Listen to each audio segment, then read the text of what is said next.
Welcome back to A Legacy of Purpose. Today I'm honored to welcome a friend, a global strategic communications expert, best-selling author, the amazing Maha Abouelenein.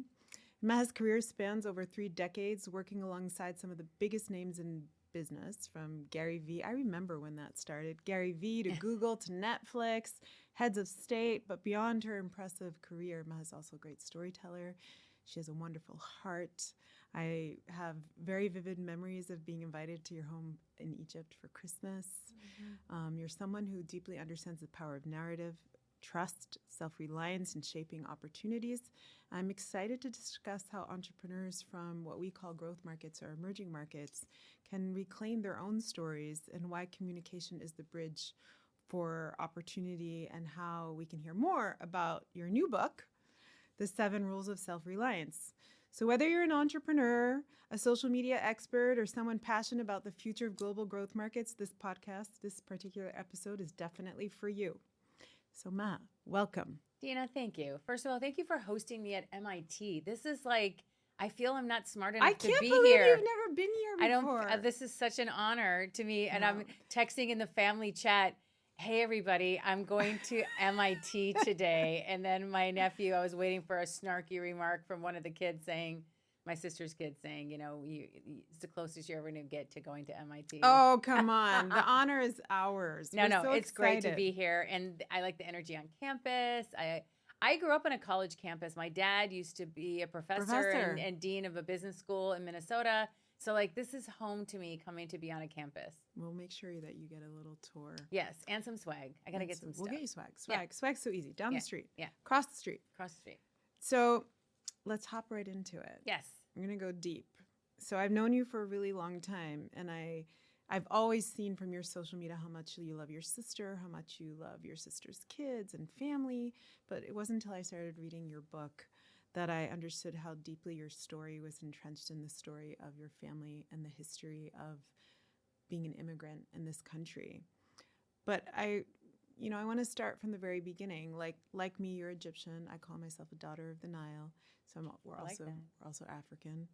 And you grew up as the daughter of Egyptian immigrants like me here in the U.S., but you also moved back to Egypt.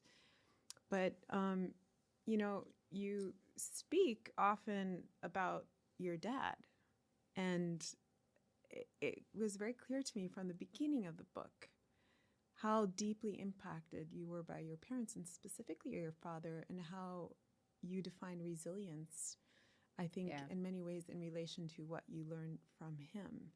So tell us a little bit about your relationship with your family and your parents, and how that has shaped who you are and how you show up in the world. Yeah, I am born and raised in Mankato, Minnesota, a very small town in Minnesota where everyone is blonde-haired and blue-eyed. And I was the only brown girl in my school. There were no Egyptian families. There was no Egyptian community back in the day in Minnesota. And so I stood out. I stood out definitely compared to all the other kids in my school. And when you're young, you just desperately want to fit in. You don't want to be different. You don't want to be... Especially when you're an Egyptian in Minnesota. Yeah, you don't want to be unique. That's not something that's celebrated. But, inside the 4 walls of our house, it was Egypt. The rules, the food, the language, the Kulsum, the Quran. Arabic. I grew up in that culture very much. No boys can call our house, a lot of strict rules. And then open the door, you're in the United States of America. Prom, football games, American culture, parades, 4th of July, the typical American upbringing. And I had a great childhood. And when I was 27... my mother, when I was 14 years old, she got multiple sclerosis and she was quite sick. And when I was 27, my parents, after coming here to the U.S. to go to school, ended up staying more than 30 years in the U.S., had me and my sister, decided they were going to go back to Egypt. And I was taking care of my mother because she was very sick. And so I moved back with my parents at 27. I don't have a job. I don't have any friends. I don't speak Arabic. I was like a fish out of water. I could not... a little bit of Arabic. Not even shwaya. Not even the word shwaya was something I was capable of saying, right? And so when I got to Egypt, I'm like, okay, I have to figure out how to navigate this new life. Plus, I'm caretaking for a very sick mother. And so, you learn a lot about your culture and resilience and how do you adapt to change, how do you adapt to new lifestyles. Then I had to like figure out my job. I got to figure out how to network. I had to build relationships. I had to I made a lot of mistakes because you don't know, the culture is so different from the US culture to the Egyptian culture, even in business. Like in America, we get straight down to business, KPIs, results. In the Middle East and in Egypt, you have to take your time. You have to walk slow. Yeah. You have to get to know people. You have to break bread. You can't just go for the kill. Oh, no, you got to build up the relationship. Build up a relationship, ask about their families, get to know them. Like all business is personal. So there was a lot of navigating I was doing, not just personally, because I live there with no friends and just kind of navigating that, but just also professionally. Like how do you build a new way of operating, a new way of working? And I really wanted to work for an American company in Cairo because I felt like I could succeed there. I thought comfortable doing that. In the U.S., I was working for General Mills, Fortune 500 consumer packaged goods company, Wheaties, Betty Crocker Cheerios. Moved to Egypt, wanted to get a job at P&G, Coca-Cola, Pepsi. Couldn't find a job. I get offered to be the secretary of a billionaire, Naguib Sawiris. And I went home that night going, I don't want to be a secretary. Like I'm overqualified. I have a master's degree. I was full of myself. And my father gave me some advice at the time that I didn't have his foresight. And he said, you just moved here. You don't know anybody. Yeah. If I were you, I would take that job. And start somewhere. And start from the bottom and learn your way about how to do business. You get close to the sun working for a chairman of his stature. You're never going to have that access ever. Learn how to network, how to build relationships. And that's what I did. I'm like, I'm going to sit outside his office and answer phones and schedule meetings, which is what I did. But I'm going to be a pleasure to work with. I'm going to network. You know, I didn't even know that relationships. part of your story until I delved deeper. I hadn't realized that Yeah. you started out working with Naguib. As his secretary. Yeah. And he had just was acquiring Mobinil at the Yeah. time. And after 4 months of me like grinding and asking, like, can I do something? Can you give me a thing and responsibility? Just nagging him, please give me something Give me else more, to give me do. more. Like, can I sit in the meeting and take notes? And I read every piece of paper coming in and out of his office. I was like going to study. I was going to make the most of it. And after the 4th month, he finally said, fine, because I was such a nag. He was like, okay, we're going to try to apply for licenses to win mobile networks because he had just Egypt. It's a commercial, financial, and technical offer. There's a technical offer, the CTO will write it. There's a financial offer, our CFO will write it. There's a commercial offer. You did marketing at General Mills, right? You write it. Commercial offer, you're going to write it. And I was like, what's a commercial offer? I didn't, like, that's a term of sales and marketing. I didn't even know what that was. And guys, this is before the internet. So this is 1997. But you're like Maha. You're like, I'm going to do it. I was like, I can't Google it. Like it didn't exist at the time. So I was like, fine, I'll do it. I'll figure it out. And I'm like, if I don't know something, I just have to put in effort. Like I have to put in hard work. I have to figure it out. I have to like try to outwork everyone else in the room. We won 18 licenses. Yeah. And I went on from being his secretary and office manager to being a part of the largest IPO in the history of Egypt, the largest acquisition in the history of Egypt. And then we became business partners and we opened Weber Shandwick's offices, a global PR firm in the Middle East. And then I went on to start my own firm, run communications at Google, run communications at Netflix, and work for the ruler of Dubai. So that's kind of my story of how I started in the U.S., moved back. After living in the region for 23 years, the pandemic hit. And you came back to your I sister. moved back to the U.S. in 2020, reverse engineering my life again because I moved back after living overseas for 23 years. I don't have any friends in the U.S. except for my sister and their friends. I don't have a job. It's a pandemic. The world's on lockdown. I have to figure out something else to do now. So let me write a book. I did write a book, yeah. But, you know, I mean, your story is very touching. It's also, I was very touched by, it's really hard to be a caretaker. And, you know, you were with your parents. They both were sick. And you were building your career and taking care of both your parents at the same time. But it's clear that there was a very deep bond. And like, how did that experience, that very personal experience, shape you and give you what you needed to keep going forward after they were gone? I know what loss is like. I've lost my brother, I've lost my father, but I also know what it's like to be sick because I'm a cancer survivor. So I've also seen the other side of what a caregiver goes through. Yeah, so a big part of my story, my mom had MS, multiple sclerosis, for 22 years. So I was caretaking for my mother most of my life, from age 14 to 36. Yeah. My father and I became very close to my father when my mom got very sick. And I was like really tight with my dad, which is why a through line of the big part of the book has to do with him. Then my father got ALS, and Lou Gehrig's disease is terminal. The minute you get it, your body's in a coffin and you are on the clock to die. Yeah. And that was devastating for me. Yeah. Because I was extremely close to him. And, you know, having one parent with a neurological disease is bad cards. Having two is at the same lot. time is a lot. And I'm living in a foreign country for me. And I'm trying to navigate finding myself. Who am I? How do I have friends? How do I build a relationship? How do I navigate my life? At the same time, I'm making all of their medical decisions. I'm paying for all their expenses. It was a lot. And I actually, a long time, and I do reflect on it, that's rule number 7 in the book, as I was asking when you get to that, it just taught me a lot about myself and taught me a lot about like how to be empathetic, how to be really patient. Like I can't get frustrated with them because they're going through something much worse. Yeah.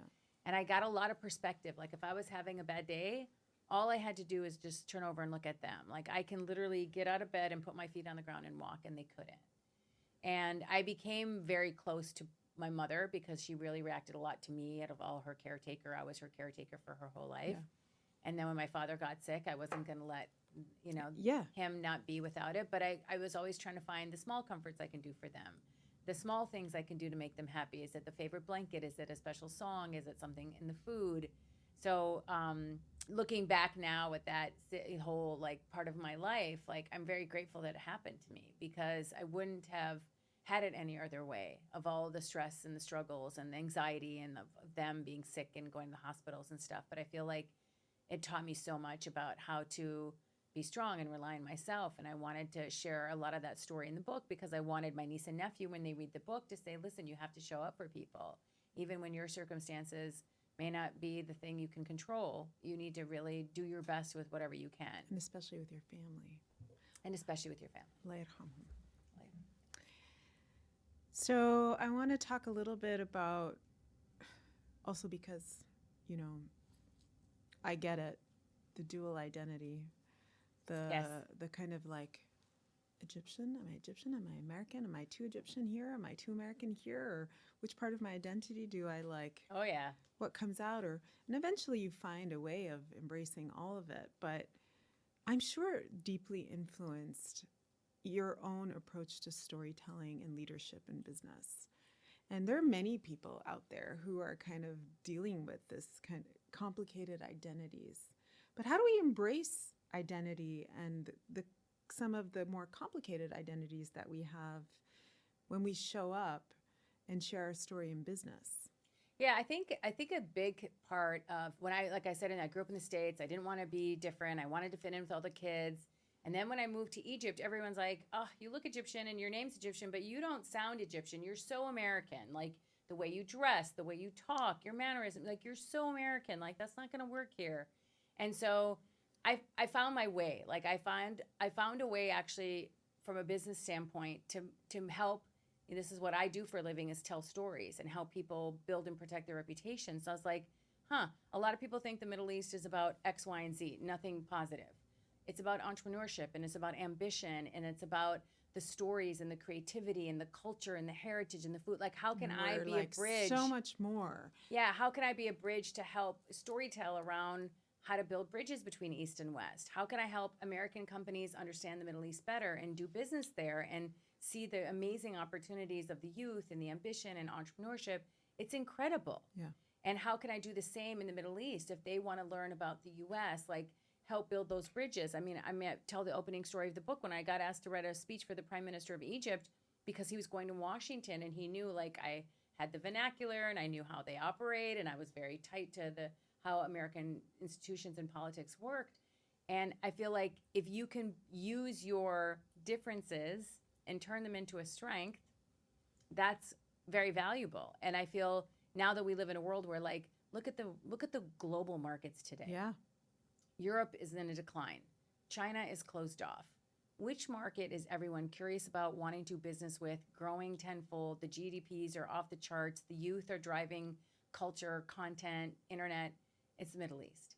And so true. it's the It's one like- area of the world where I actually have expertise, and I'm going to help people figure it out. And so I do that now through my work and through storytelling, is really making sure that people see the opportunities there are not just because there's money, there's talent. Yeah, so much talent. Oh my God.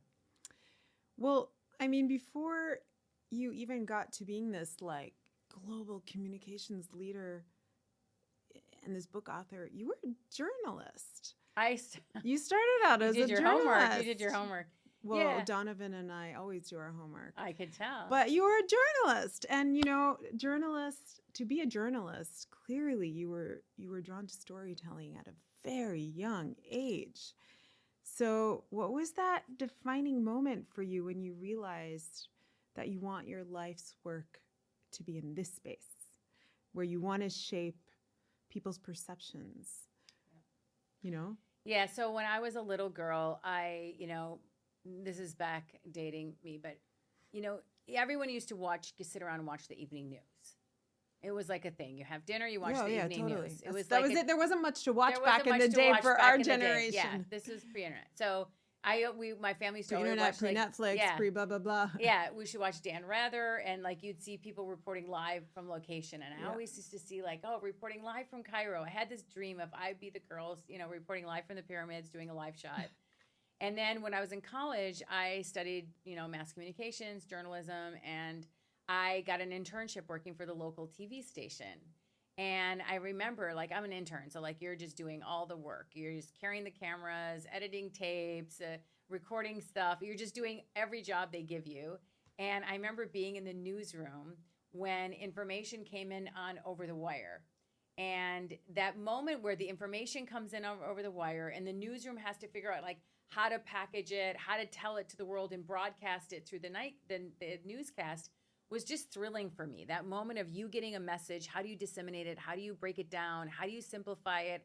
How do you soften a blow? How do you tell something bad? That was thrilling for me. And so that's when I got the bug. And I'm I have to work in communications, and either as a reporter or helping people tell their stories to reporters. And that's what I do now. I have a consulting firm and I help people tell their stories.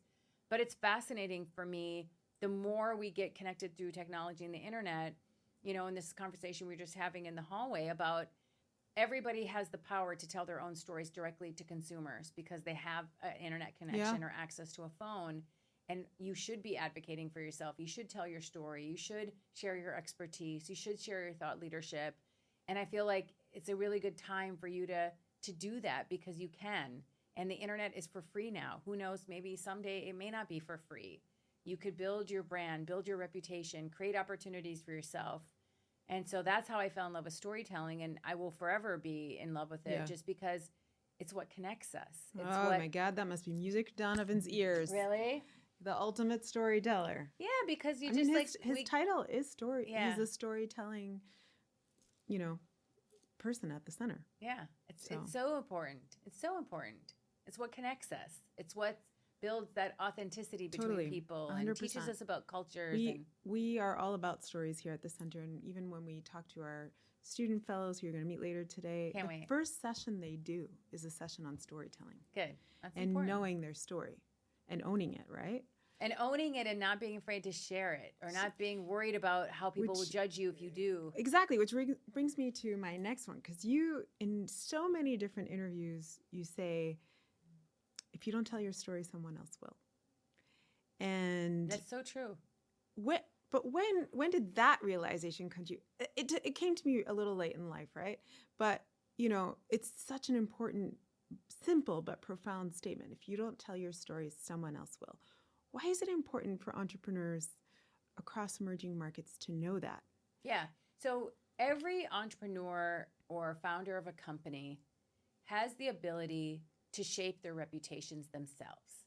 Everyone thinks I have a reputation. I don't know there's nothing I can do about it. I'm like, yes, you can. Because if you are not doing it, someone else will do it for you and it won't be what you want. So it's what people are saying about you in the room. So build strong relationships with people. That's your reputation. And a lot of people hear the term personal brand and they're like, oh, I'm not a social media influencer. I'm not doing that. That's not what I'm talking about. That's you. No, me. think about it as your reputation, and don't you care about building your Yes, reputation, I right? know. An entrepreneur needs to be very deliberate and intentional about their personal brands or their reputations for many reasons. Do they want to attract talent? Do they want to attract investors? Do they want to attract customers? Do they want to attract the right partners? It's all based on reputation. Do I trust them? Do I not? Do I believe them? Do I not? Are they credible? Are they not? And so I think that's why entrepreneurs need to pay attention to this. Yeah. Because it is the currency of society today. I will put my money behind a brand I trust. Yeah. I will download an app that I know people believe in or that will work. And so you need to think about that. And people follow people. They don't follow companies. Right. It's so true. It's so true. And if you're really authentic and people trust you, you talk about that a lot. You know, people show up for you. Yeah. And it's a beautiful thing. Yeah, and they'll advocate for you. They'll introduce you to other people. They'll be super connectors. They'll maybe create an opportunity you didn't know exist. It's just the way that the world works now. We think about who are our relationships and how do we serve them. Our networks aren't there to serve us. So let me ask you a hard question. You ready? I'm ready. When did you experience somebody telling a story about you that you didn't like, and how did you handle it? Oh, in Egypt, it happened all the time because people misunderstood me.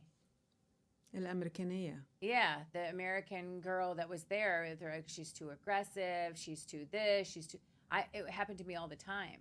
Most of the time it was just me not knowing the culture and making faux pas and having nice people tap me on the shoulder and say, listen, this is how we do things here, be careful, because that you might have had pure intentions, but it came off this, it happened a lot. I mean, it's not a one-time incident, but I feel like I learned and I grew and I understood how I need to operate and how I need to learn from that. I mean, hard lessons, but just very valuable of how you need to do that. And it's really important that you drive it, because people will talk about you regardless. So imagine if 10 voices are saying things about you and you're not using your voice. Especially for women. Especially for women. Yeah. I mean, that really hit me. Yeah. That's why I told you, maybe I'm ready. Yeah, I think you're ready. I think I might be ready. Also, it's not about like you have something to self-promote. It's like you have thought leadership. You have expertise. Yeah. And I feel people want to hear from experts. There's enough people on the internet who aren't experts who are spewing their own stuff. Oh, yeah, for sure. So if you have credibility and credentials and expertise, you kind of owe it to the world to share it with them. I hear you. Come on, Dina. Come on, I hear Dina. you. And because, I mean, there's so many ways that you framed communication in my reading about you that I found really interesting, right? You talk about communication as this bridge to every opportunity. You know, I have a colleague here who always tells me, communication's everything. Communication's everything. And I'm like, yeah, okay. But, you know, work. The programs are everything. She's like, but how you communicate them is everything, right?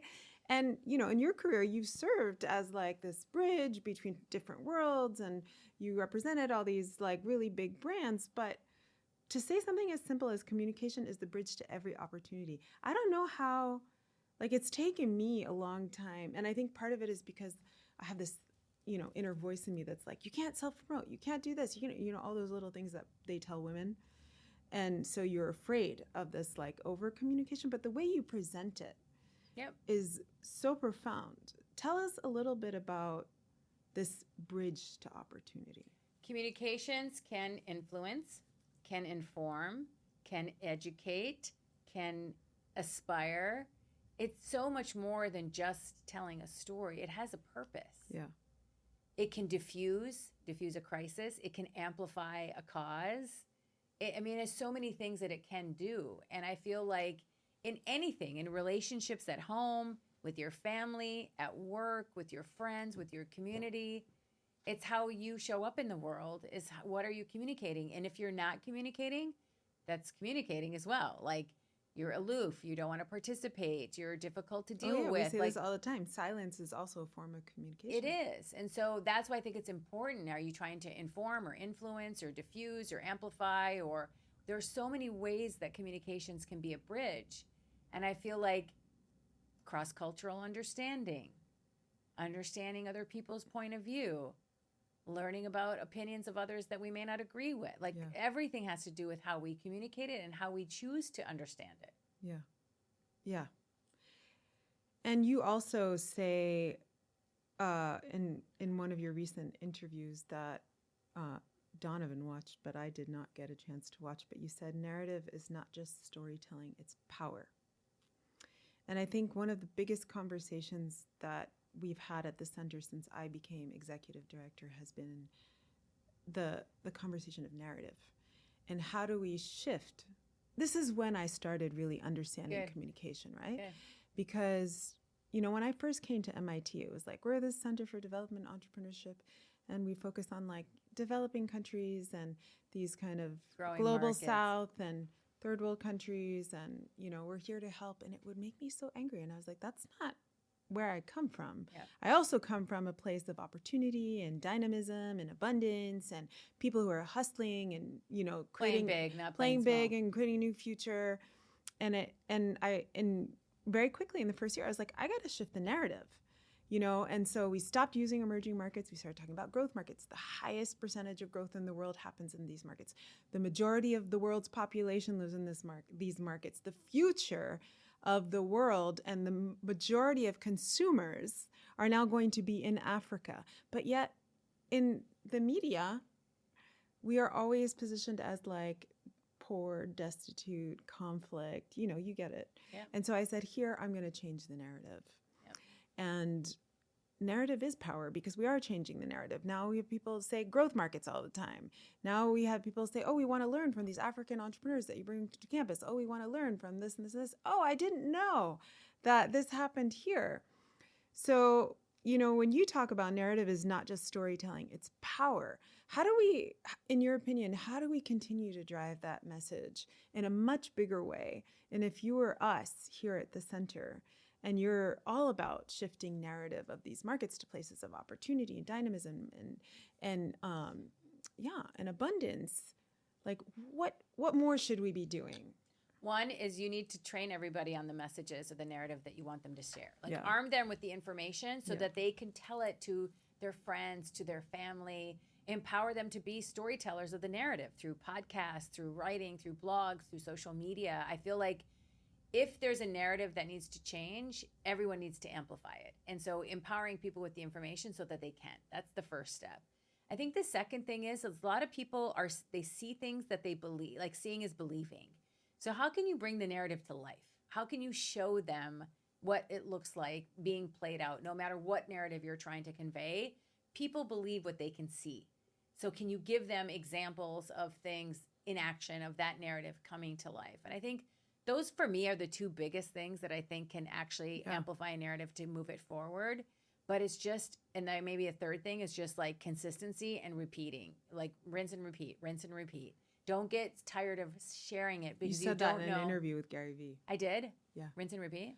Consistency. Oh, yeah. Be consistent. Yeah. It's really important because I feel like it's just like hearing an ad. When you hear an ad over and over again, it sinks in. Yeah, it's the same thing. The narrative has to be repeated. Why do you think it's been so hard for markets like ours to own their narrative or to take control of the narrative that's being told about them?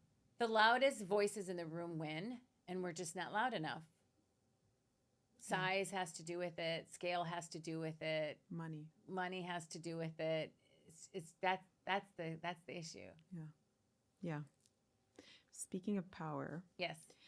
You've been a force for women entrepreneurs. Oh, I don't know about that, but I love championing them. You do. And, you know, not just women entrepreneurs, but executives and others, particularly in growth markets where visibility and leadership of women is not all that great. Not that it's all that great in the U.S. either. But in an interview, you said, I played small for years until I finally stepped into my power. I had a moment like that. And I was like, were Maha and I living parallel lives? Yes, probably. I remember taking this leadership course in Amsterdam. And in that course, they attached these coaches to you. And I remember her sitting in front of me. She's like, I don't understand. Why are you always downplaying yourself? why are you always playing this small game when you've done so much? You need to own your power. And, when you said that, I was like, oh, it took me right back to that moment. And you've worked alongside, again, like some of the biggest names in business and media. But I imagined it probably wasn't always easy breaking into these circles, especially as a woman, as a woman who is American but is also Egyptian. But what is it about being in these spaces that pushed you not to play small anymore and actually really embrace your power? Well, part of it was I felt like I didn't have a choice. I'm like, I can either sit in the back of the room and just be frustrated, or I can change it by taking one step forward and sitting at the actual table. And I did. And You weren't scared. It was easier than I thought. Because I'm like, if I don't believe in me, they're not going to believe in me. Yeah. So, but what got you there? Well, because I just got in so many situations where I got asked to do stuff I'd never been done before. And I'm like, I guess I do this now. Like, after I wrote that speech for the prime minister, I'm like, I guess I'm a speechwriter because I nailed it. And I crushed that. And now he wants me to do another one. So I can do that. And then I ended up advising several Egyptian ministers in the government. I was like, I know nothing about Egyptian politics or anything, but I had confidence. I always had confidence. I always said, if not me, who? And if not now, when? I'm like, well, how come she can do it? What does she have that I don't? She has a better degree? Well, then I need to study more. She has more opportunities because she's knocked on more doors. I'm going to knock on more doors. I just had always this thing in my gut about I can do it if I'm willing to put in effort. I can't say I want something if I'm not willing to put in the effort to do it.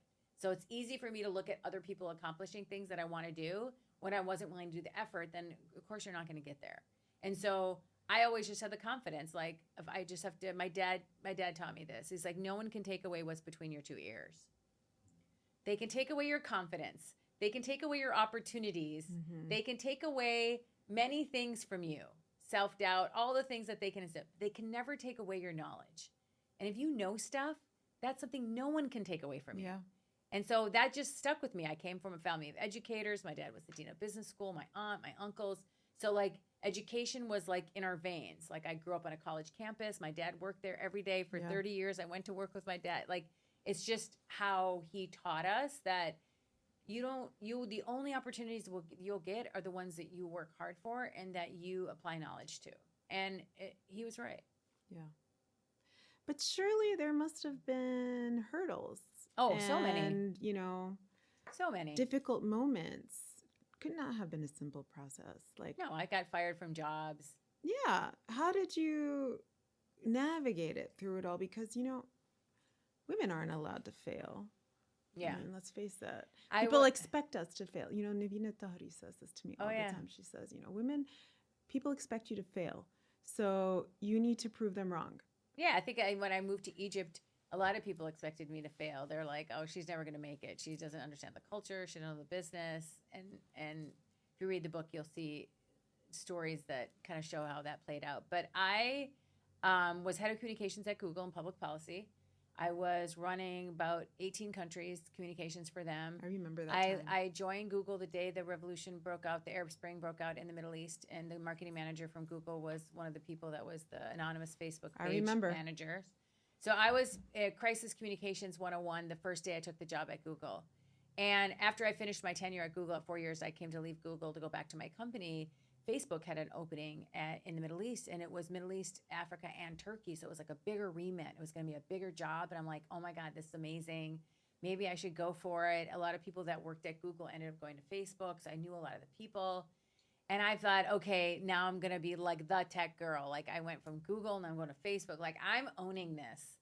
And I did the interviews and I got to, it's a panel. I had 3 interviews. And then the last one was with someone who's the head of the office in South Africa because it's an Africa remit, which I didn't have as part of my Google remit. Mm-hmm. And I failed the interview. I didn't do my homework.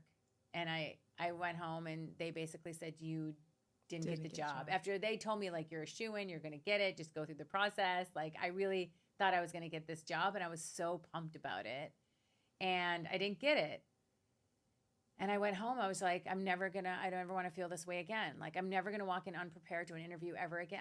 She was right. I didn't do my homework. I didn't study the African market. I didn't understand the nuances. I wasn't the right candidate for the job. And it broke me because I was like, I never want to feel this way again. I'm going to make sure that I do my homework next time. And I thought, that's it. My career's over. I'm no longer going to do tech comms. Like, this is it. I was pretty upset about it.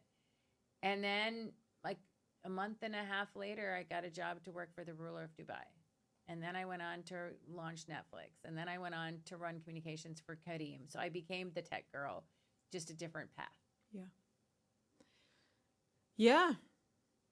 So in a way, you went into that interview overconfident. Yeah, I thought I had it in the bag because I felt like I knew all the company, I knew the industry. Yeah. You can't do that. No, you can't. You have to be over-prepared. We all need to be prepare and over-prepare. Okay, so I want to ask you about your book. Yes. This great book, 7 Rules of Self-Reliance, How to Stay Low, Keep Moving, Invest in Yourself, and Own Your Future, which has become a USA bestseller. Yay! Yes, I'm so excited. I'm so grateful. And I think it's been an inspiration to many, and I'm like kind of partially through, and I'm really loving it. But one of your key messages in this book is about investing in yourself and betting on yourself, which is related to the story you just told, right? But can you walk us through what self-reliance means to you and why it's such a crucial mindset for everyone to have? I mean, I know the answer because I've started reading, but, we want everyone to buy the book. The book isn't what people think it's about. So, yes, please buy the book. It's on Amazon. If you get an ebook. And it's not a self-help book. It's not a self-help book. So, that's what I was going to say. First things first, it says self in it. And a lot of people think, oh, it's about, being self-reliant. I don't need anybody. I should do everything myself. She's teaching us how to, shut everybody else out and just go all in on yourself. That's not what it's about. And it's not about being selfish, which a lot of people see that. What the book is it taps into your own power. Yeah. Self-reliance to me is like, what are the things I need to do before I can reach out and ask you for something or try to bring value to you? So, for example, I want to rely on myself. I want to know how to build a network. I need to have that skill. I need to know how to build a relationship with someone and keep a relationship and build a network. What if we have another pandemic? Am I going to say, oh, Dina, can I please borrow your contacts for something I need? Because I don't have any clients now and I need to grow my business. Can you help me out? I mean, I would gladly help you out. I know, but I'm just saying, it's a skill. If you are self-reliant, you know how to build relationships. And build that up again. And when you're at university, you don't know who your colleagues are going to end up working where. Build relationships with everyone in every level, in every stage of your life.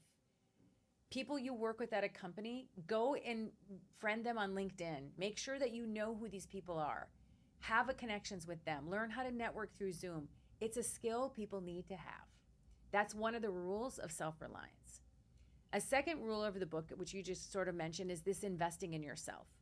So many times people are like, oh, I'm waiting for my manager to invest in me or my professor to invest. I'm waiting for someone to see me to invest in me.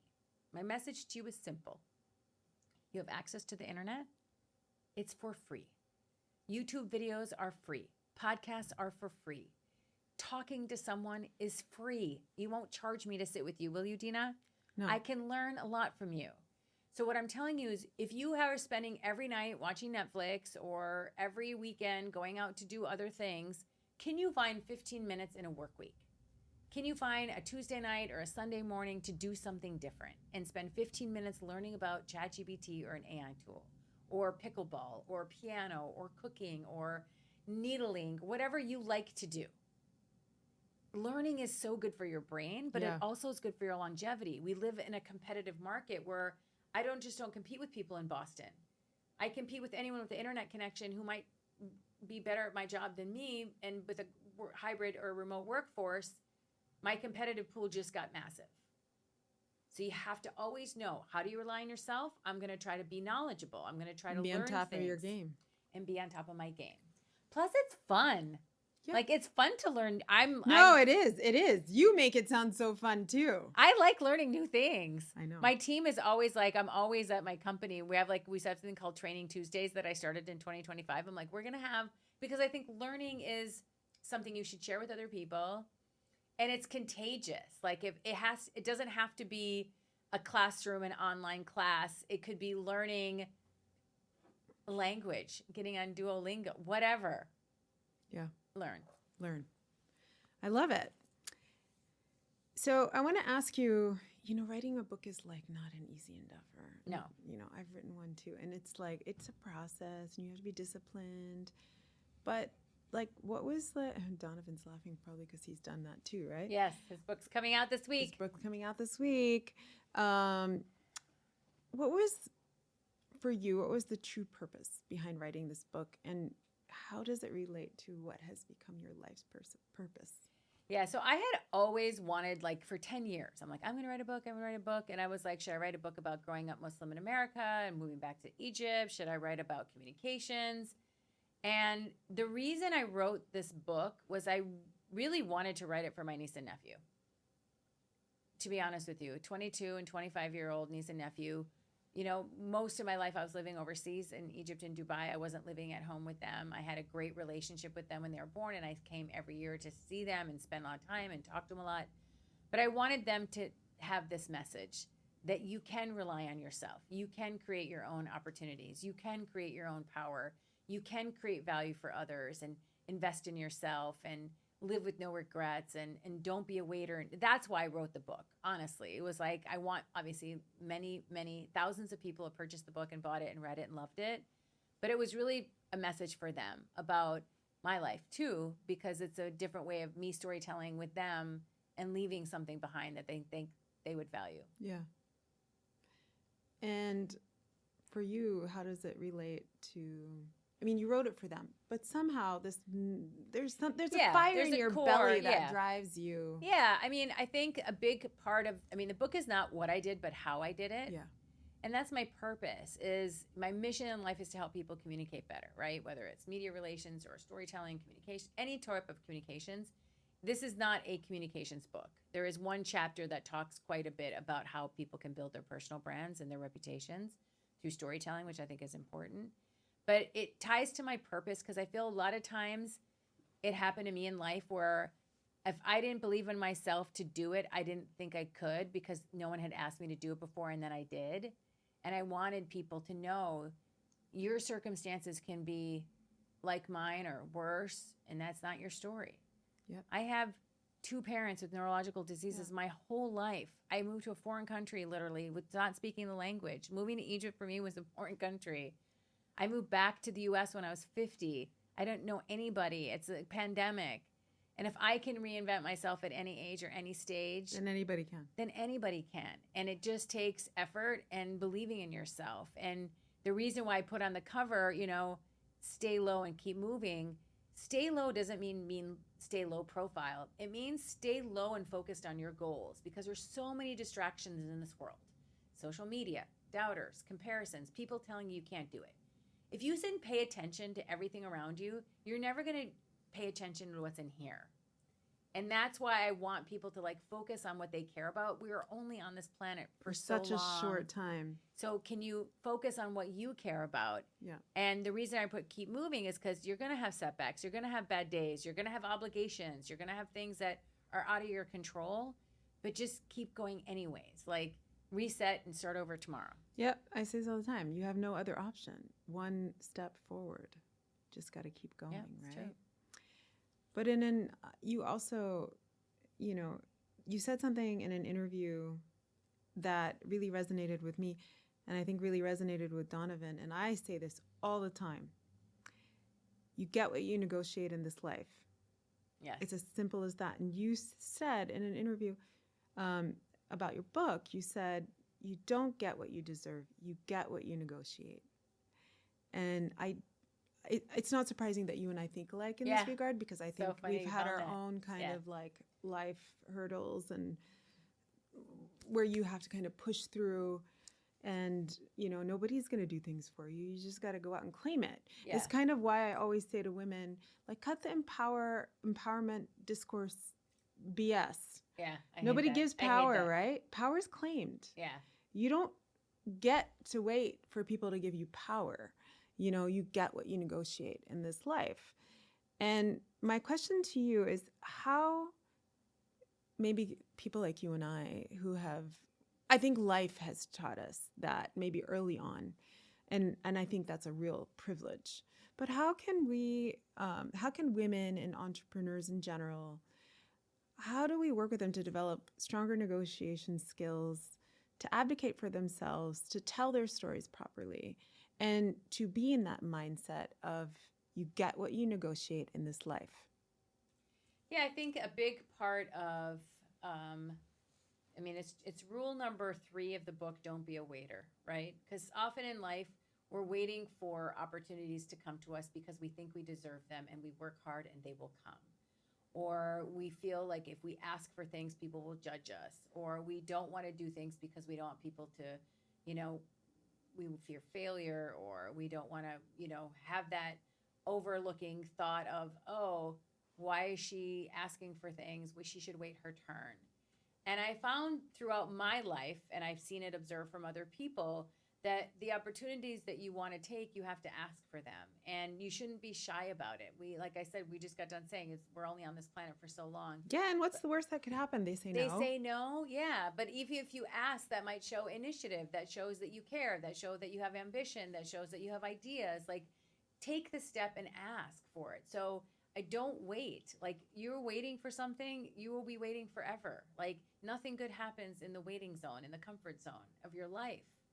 And so I really believe that, a lot of times people's like, well, when this happens, I'll do that. When I lose weight, I'll do it. When I get more money in my bank account, I'll do that. But I'm like, don't do that, because the opportunities will pass you by, and other people who aren't afraid to ask Are going to go out there and ask. Are going to go out there and gas and get it. And then you're like, oh, I didn't know it was going to be that easy.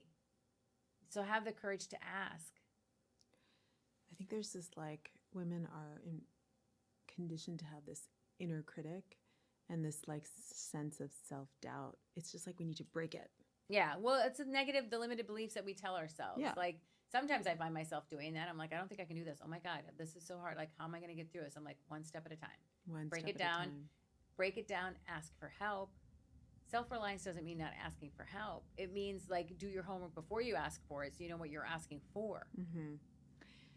So I want to ask you about trust. Yes.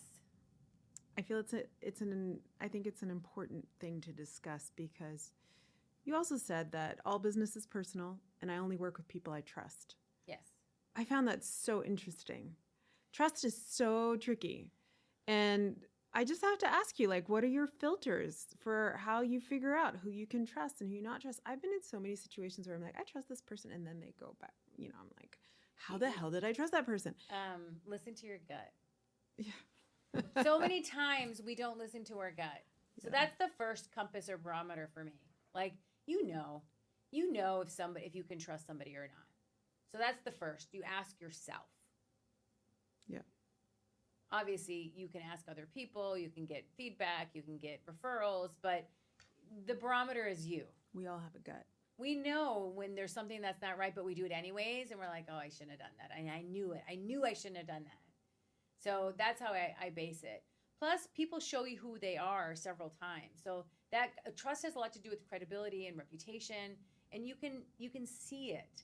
I mean, I'm just going to diverge into a tangent, but we'll talk about it off camera. But Okay, we'll talk about it off camera. I'm sure there are a lot of things I would rather talk about off camera too, but it's no, okay. I was just thinking about this Meghan Markle, her new show. Everyone's ripping her apart, and people don't trust her. And I'm like, well, there's a reason why. You need to figure out how to get that trust back. And once it's lost, it's very difficult to get back. That's very fair. Very, very fair. So in making the podcast, I always like to ask a question for Donovan. Donovan spent a lot of time listening and reading to your conversations here in this little studio. And during that, Donovan was really moved by a conversation that you had with Gary Vee. And who said, and he's digital giant, Yes. Think what you think of him. The guy is a digital giant. And in the conversation, you said, you and Gary talked about the idea that success isn't about being loud. It's about being consistent. We talked about this a little earlier. With how rapidly we're seeing the rise of digital media and creators or storytellers and how they utilize that, the need for consistent and clear storytelling has never been more important in the midst of all of the noise out there, right? And this is especially true for growth markets. And Donovan is curious about the stories from Africa and other growth markets that are most interested in you as a communicator. And we're seeing a shift in global dialogue and storytelling. From your perspective, what is important for artists, entrepreneurs, and creators to think about right now in this moment as we're seeing global power dynamics shift, as we're seeing a complete meltdown of, bilateral aid, which I think will lead to a breakdown of the entire aid industry over time? What should artists and storytellers be thinking and doing right now, especially from our markets? Yeah, I feel like there's so many ways to tell stories right now that never existed before. Poetry, books, like documentaries, films. Like there's ways you can scale your stories that will not just inform people, but educate people and entertain people. So I feel like we need to be creative on how we tell those stories. Look at some of the best, some of the sports in the world that nobody paid attention to. Got a documentary on Netflix and all of a sudden everyone's falling in love with those sports all over again. I feel like that's the way that people want to consume information and content, is through those types of formats. And I find for places like Africa who have incredible stories and history and culture that they need to export And to the storytelling world. is a part of their culture, right? Yes. That's how they originally educated children in small villages. They would tell stories from one generation to the next. And it's important that they continue that, but use digital communications to carry it, to scale it. AI, I think, is going to be a big player in that as well.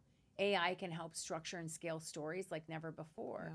Yeah. It won't replace that human connection, that emotional part of a story or the human, side to the story, but can help scale it and tell it in ways never been done before. Yeah. Yeah. Exciting times. It's an exciting time. So something else you wrote in your book, you said, relationships you build today shape the opportunities that you have tomorrow. And that's another thing that I also deeply believe in. And I feel like I've been blessed in my career, but I don't want to say that it was luck. I was very intentional about building very strong relationships and being very real in those relationships. But looking at like your career, what relationships have had the most impact on your journey? Like I can name people that have deeply impacted. Yeah, same. Same. Who are those people for you? And do you have any insights that you can share with young people who could be listening to this podcast, probably some of our fellows, that they should think about when it comes to building and cultivating meaningful relationships? Yeah, so rule number 6 of the book is called Be a Long-Term Player. My number one thing for building a relationship with someone is don't treat them like a transaction. Don't use them.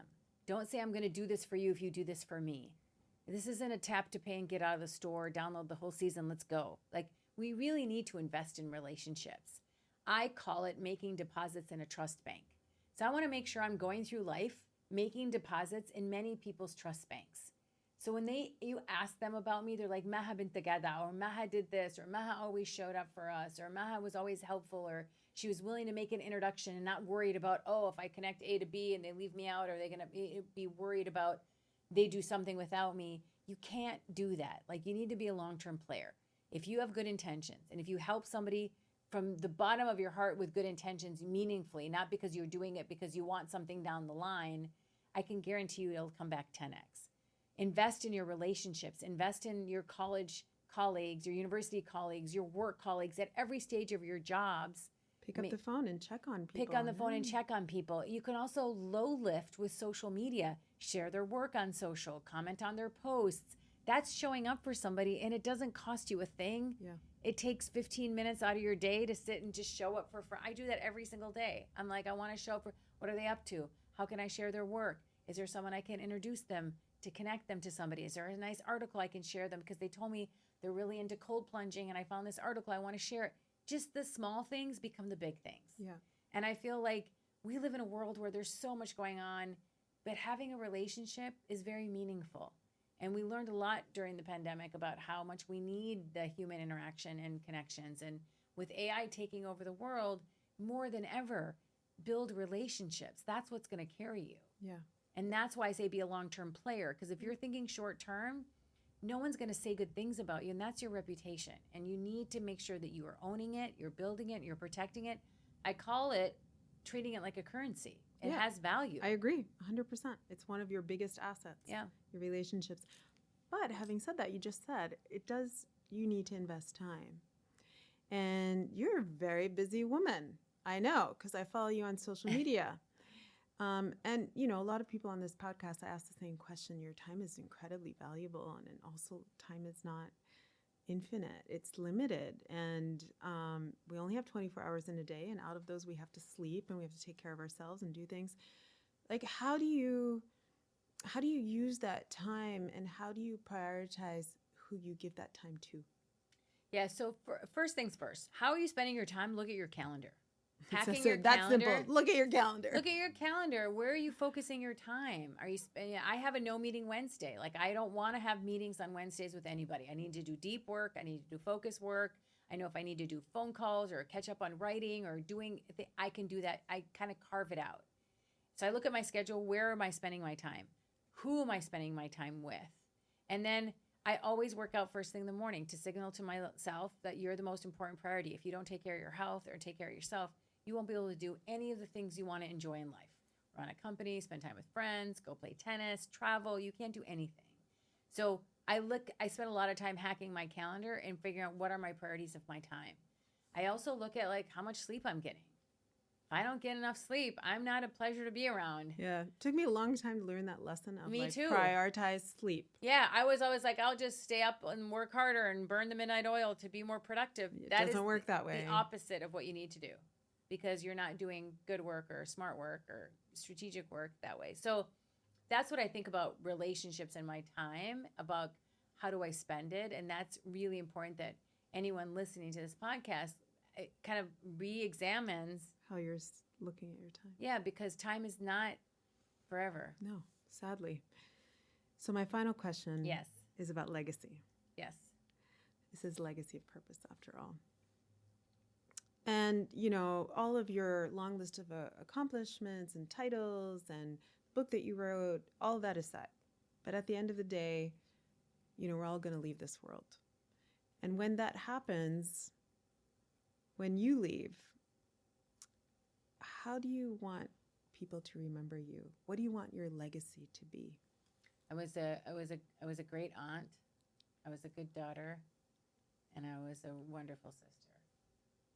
That's really all I measure in life, and I mean that. I'll start crying now because I feel it so much. I feel like I'm going to start crying now. I know. I just feel like that's like because I do tell some crazy stories in this book, and I have been so fortunate. I've lived everywhere around the world, worked with the coolest people and the best companies and the nicest events, and alhamdulillah, I can say all those things. But like, I really, really want Kenzie and Zane to say I had the coolest aunt ever. I see what you do for them. There's no way they're not going to say that. I hope so. Coolest aunt ever. Anyway, thank you, because I'm going to start tearing now. Thank you for tuning in to another episode of Legacy of Purpose. And this conversation with Maha, it's just a reminder of how important it is to own our narratives, invest in our communities, build our relationships, the ones that really, truly matter. And it, based on what Maha said, that starts with family. And from her insights on communication and trust, her lessons on self-reliance and resilience, I couldn't be more thankful for the time that you've given us. Yes. And as always, you know, if you enjoyed this episode, please subscribe, share, leave us a review. Yes. You can find more episodes on Spotify, Apple, YouTube, and as well as the Center's official channels. Thank you again for joining me, Maha, and I look forward to our fireside chat later tonight. I can't wait. And you can get the book on Amazon. You can get the book on Amazon. I encourage everyone to get it. It's a great, great read. Good stories. I do encourage everyone to buy the book. It's well worth it. Thank you. Thank you, Maha. Thank you, Dina. Thank you, Donovan.